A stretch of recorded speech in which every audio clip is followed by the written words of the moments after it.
Ketegangan antara Amerika Serikat dan Iran terus meningkat dalam beberapa waktu terakhir. Namun kali ini, situasinya terasa berbeda. Bukan hanya retorika politik atau ancaman biasa. Di balik layar, langkah-langkah militer nyata mulai disiapkan. Iran dikabarkan tidak hanya fokus menghadapi serangan udara, tetapi juga mulai mengantisipasi kemungkinan invasi darat oleh pasukan Amerika. Sebuah langkah yang menandakan satu hal.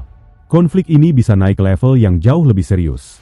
Menurut laporan dari berbagai media internasional, Iran kini berada dalam kondisi siaga penuh. Instruksi khusus telah disebarkan ke seluruh unit militer di berbagai wilayah. Tujuannya jelas, mempersiapkan diri menghadapi kemungkinan terburuk. Salah satu hal paling mencolok adalah penerapan doktrin yang memungkinkan unit militer bertindak secara independen. Artinya, jika komunikasi pusat terputus, setiap unit di lapangan diberi wewenang untuk mengambil keputusan sendiri, bahkan untuk menyerang. Langkah ini bukan tanpa alasan. Iran menyadari bahwa dalam perang modern, pusat komando sering menjadi target pertama yang dilumpuhkan. Dengan strategi ini, mereka mencoba memastikan bahwa sistem pertahanan tetap berjalan meskipun struktur utama diserang.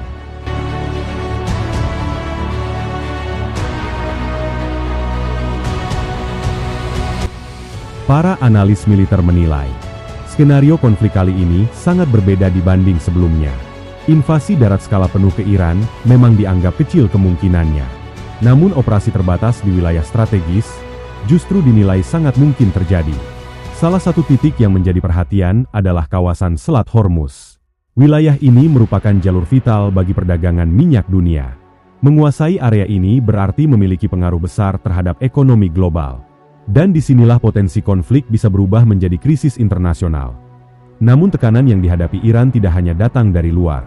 Di dalam negeri, terdapat berbagai kelompok oposisi yang berpotensi memanfaatkan situasi ini. Beberapa wilayah seperti Kurdistan dan Balochistan dikenal memiliki dinamika konflik tersendiri. Jika situasi memanas, bukan tidak mungkin terjadi pemberontakan internal. Kondisi ini membuat Iran berada dalam posisi yang sangat sulit. Di satu sisi harus menghadapi ancaman militer dari luar. Di sisi lain harus menjaga stabilitas dalam negeri. Di pihak Amerika Serikat, laporan menyebutkan bahwa Pentagon tengah menyusun rencana operasi darat terbatas. Targetnya bukan invasi besar-besaran, melainkan serangan cepat ke titik-titik strategis. Salah satu yang disebut adalah pulau penting yang menjadi pusat ekspor minyak Iran. Jika wilayah ini berhasil dikuasai, dampaknya bisa sangat besar terhadap ekonomi Iran. Namun operasi seperti ini bukan tanpa risiko. Pasukan Amerika berpotensi menghadapi serangan dari berbagai arah. Mulai dari drone, rudal, hingga taktik perang asimetris di wilayah pesisir, yang membuat situasi semakin serius. Pergerakan militer di lapangan sudah mulai terlihat. Amerika Serikat dilaporkan telah mengerahkan ribuan marinir ke kawasan Timur Tengah. Termasuk pasukan elit yang dikenal memiliki kemampuan respons cepat. Kehadiran mereka bukan sekadar simbol kekuatan, tetapi juga sinyal bahwa opsi militer benar-benar sedang dipertimbangkan. Di sisi lain, Iran juga terus memperkuat posisi pertahanannya. Kedua pihak kini seperti berada di ambang keputusan besar. Dengan semua perkembangan ini, pertanyaan besarnya adalah, apakah konflik ini akan tetap menjadi operasi terbatas? Atau justru berkembang menjadi perang yang lebih luas? Sejarah menunjukkan bahwa konflik kecil di kawasan strategis seringkali bisa memicu dampak global yang besar. Dan saat ini, dunia sedang menyaksikan situasi yang sangat mirip.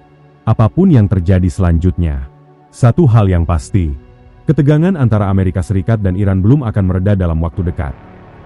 Pantau terus perkembangan konflik global hanya di channel ini. Jangan lupa subscribe untuk update terbaru.